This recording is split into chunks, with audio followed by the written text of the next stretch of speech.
RMC, Alain Marchal, Olivier Truchot et les grandes gueules.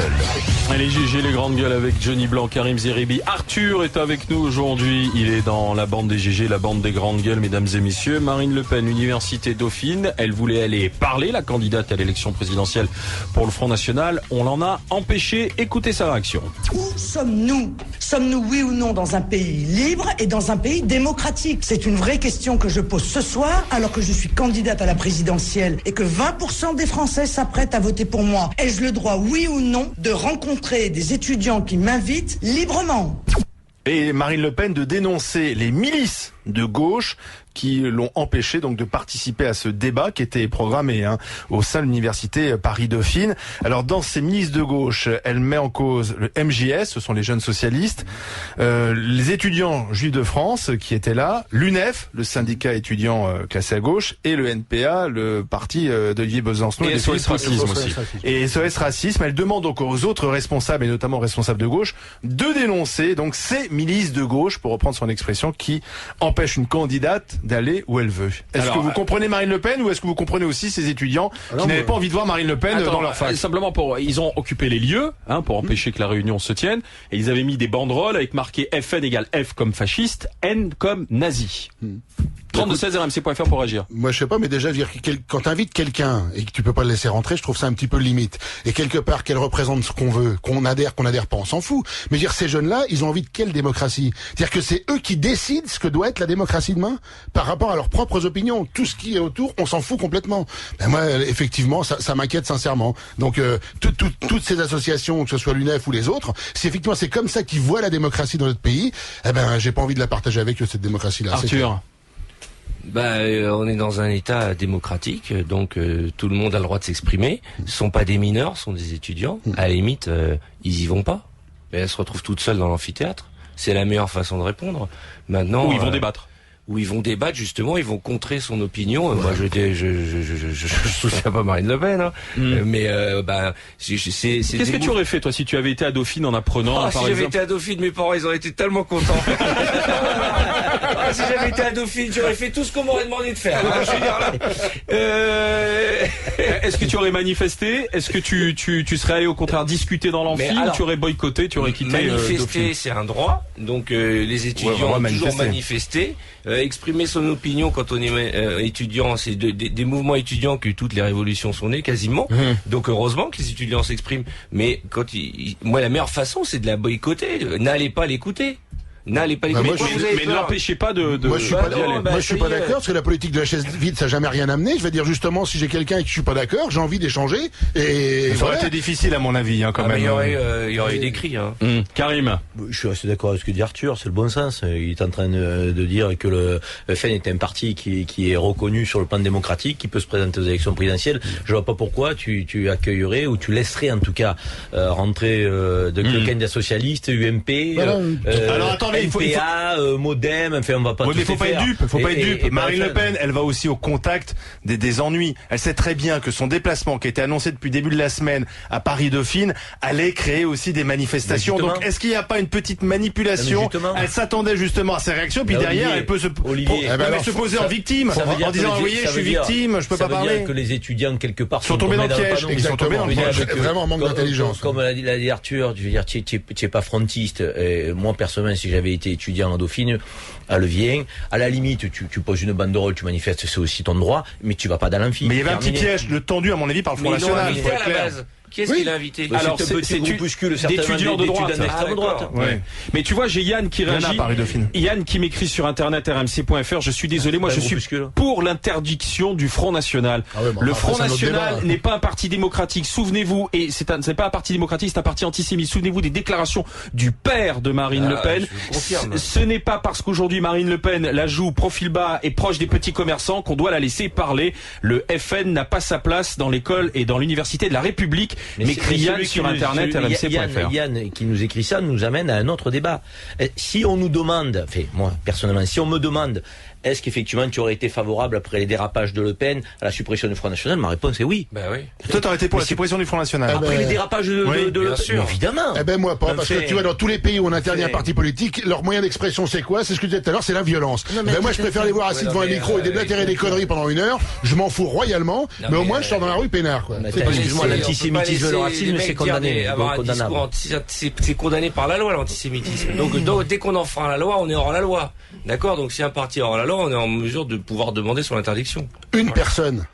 Voilà, le président du parti. Attends, alors demain, je vais dire, imagine dans n'importe quel parti politique un gros dérapage du leader politique. Est-ce que le parti, pour autant, faut l'abolir, quoi? C'est impressionnant. Remarque, quand Chirac avait parlé du bruit et des odeurs, il était à la tête du RPR. C'était du racisme. C'est pas la même chose. De quoi vous parlez? Il y a eu des reportages sérieux avec de l'investigation de journalistes, des croix gammées, des machins et tout. Attendez, de quoi on parle là? Enfin, c'est sérieux là. Je veux dire, à un moment donné. Mais est-ce que c'est la solution d'interdire? Est-ce que ça veut dire qu'il l'est toujours, le Front National? Son idéologie dans le nazisme. Non, mais est-ce que ça veut dire qu'il l'est toujours aujourd'hui? Parce que Yann me dit, il l'est toujours. Il avance masqué? Il avance masqué. C'est ce qu'il m'écrit sur internet rmc.fr. C'est ce qu'il pense. Il a une jupe et des talons. Arthur, il avance masqué. Marine Le Pen, écoutez, les chiens ne font pas des chats, c'est ça l'expression. Et franchement, disons qu'elle dérape moins que son père, mais je pense qu'à l'intérieur de son cerveau, c'est la même pensée. Voilà, et elle est plus, malheureusement, elle est un peu plus intelligente et elle utilise mieux la com que son père, ce qui fait que des personnes un peu faibles se sentent ou un peu perdues vont trouver quelqu'un à qui se raccrocher, mais je pense que c'est les mêmes idées et c'est le même but à la fin. Donc ça reste un parti raciste, antisémite. Bien sûr. Donc Yann a raison, à ce moment-là, il fallait pas le laisser rentrer à l'université. Non, il fallait pas l'inviter. Philippe, bonjour. Oui, bonjour. Salut. Déplorable ou pas qu'on ait... Ce qui est déplorable, c'est le discours que je viens d'entendre là ces dernières secondes sur 3 points. Le premier point. Souvenez-vous que Le Monde, le 15 avril 1978, avait écrit en toutes lettres « Enfin, Phnom Penh est libéré par les Khmers rouges ». On a vu le résultat, 2 millions de morts. Est-ce que c'est une raison pour interdire le journal Le Monde? On a entendu les gens du NPA ou de lutte ouvrière appeler à la révolution prolétarienne et à la dictature du prolétariat. Est-ce une raison pour interdire des mouvements qui prônent la dictature et non pas la République? Donc un peu de modération, le Front National est ce qu'il est, moi je suis pas votant Front National, mais objectivement, on doit reconnaître que 18 à 20% des voix vont peut-être aller sur ce parti. Il faut l'écouter, en tout cas, le maîtriser, certes, lutter contre les dérapages, tout à fait, mais l'écouter. Et donc, quand Marine Le Pen, au même titre que Mélenchon, Poutou, n'importe qui, est invité dans une université, les étudiants ont le droit de manifester, certes, de manifester pour ceux qui mais pas l'empêcher de parler. Mais pas l'empêcher de parler. Mais c'est pas, excuse-moi, entre l'écouter et l'empêcher de parler. L'idée d'empêcher de parler à quelconque autre homme politique. Non, il y a qu'elle pour lequel le problème se pose. Donc elle pose un problème. Pardon? Ça veut dire qu'elle pose un problème s'il y a qu'elle. Elle pose un problème à certains lobbies, vous le savez bien, et nous le savons tous, qui manifestait l'UNEF, l'Union des étudiants juifs. Voilà, si vous étiez de l'autre côté, et si par hasard, Philippe Poutou, qui s'exprimait, était en but à une interdiction de parole faite par le service d'ordre du Front National ou par les étudiants. Philippe Poutou, il ira jamais à Paris-Dauphine. Pardon? Ou alors il sera accueilli à bras ouverts. Philippe Paris-Dauphine, je crois pas, non. C'est une fac classée à droite. Voltaire disait, j'aime pas ce que vous dites, mais je me battrai pour que vous puissiez l'exprimer. Mais Philippe, d'accord. Non mais attendez Philippe, on est d'accord, je crois que tout le monde est d'accord pour dire que Marine Le Pen a le droit de parler. Est-ce qu'il n'y avait pas quand même une part de provocation? Vous voyez ce que vous dites, la provocation. Mais oui, parce que, attendez, Philippe, on n'est pas des naïfs, on sait très bien comment le Front National a souvent fait, c'est-à-dire se poser en position de victime. Jean-Marie Le Pen, il allait dans les médias pour dire que les médias l'invitaient pas. C'était quand même pendant des années sa tactique, sa stratégie, qui était une stratégie un peu fumeuse parce qu'il était quand même invité par les médias, mais ça marchait. Et là, Marine Le Pen annonce à tout le monde, je vais aller à Paris-Dauphine, Donc forcément, les étudiants de gauche tombent dans le panneau, vont manifester, dire vous voyez, j'ai pas le droit de parler. La gauche, c'est anti-liberté d'expression. Ça sent quand même le coup monter. Alors donc, si je comprends bien, à chaque fois qu'un homme politique va annoncer que 8 ou 10 jours plus tard, il va aller quelque part, il s'exposera à ce qu'on puisse... Mais Marine Le Pen n'est pas François Bayrou ni François Hollande, elle déclenche pas la même chose. C'est un procès d'intention, là... Mais non, pas un procès d'intention, c'est un constat. Qui est invité par une université. Et comme elle est invitée, elle a le droit d'y aller. Et si demain, François Bayrou va annoncer qu'il va dans les quartiers nord de Marseille, là où il avait giflé un garçon... Il n'y aura pas de manif. Le problème, c'est que le modèle, tout le monde s'en fout. Il n'y aura pas de manif.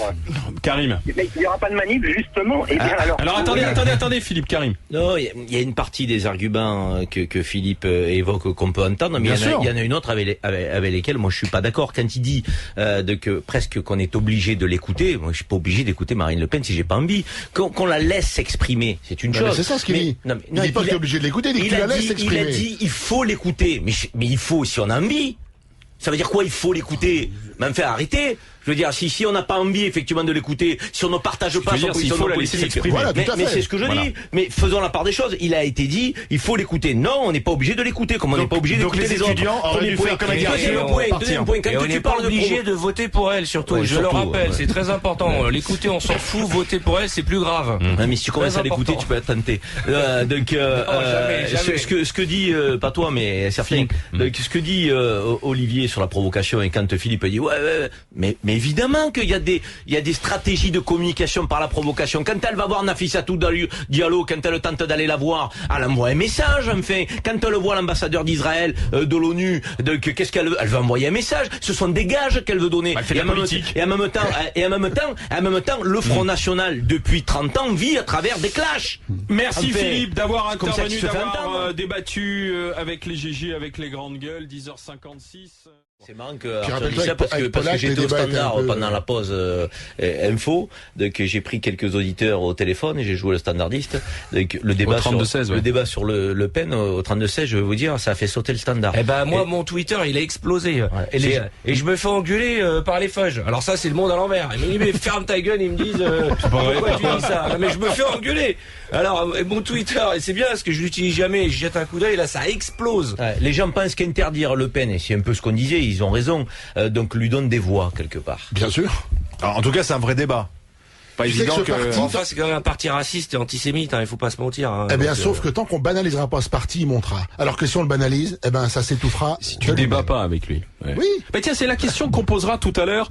Comme tous les mercredis, vous savez qu'on a le conseil des GG dans les grandes gueules. C'est-à-dire les élus de la République viennent de midi à 13h pendant qu'il y a le conseil des ministres. Nous, on a les élus qui viennent à la table des grandes gueules. On aura le député du 16e arrondissement UMP, Claude Goasguen, qui sera des nôtres, avec Jean Lassalle, le député vice-président du Modem aussi, au moment où François Bayrous lance, on en parlera en regard, et Radzi Hamadi qui fait partie du Parti Socialiste. On leur posera la question, tiens, justement, de Jean-Marie Le Pen, enfin de Marine Le Pen aujourd'hui, candidate à l'élection présidentielle, si justement aujourd'hui ça pose problème ou pas de l'interdire.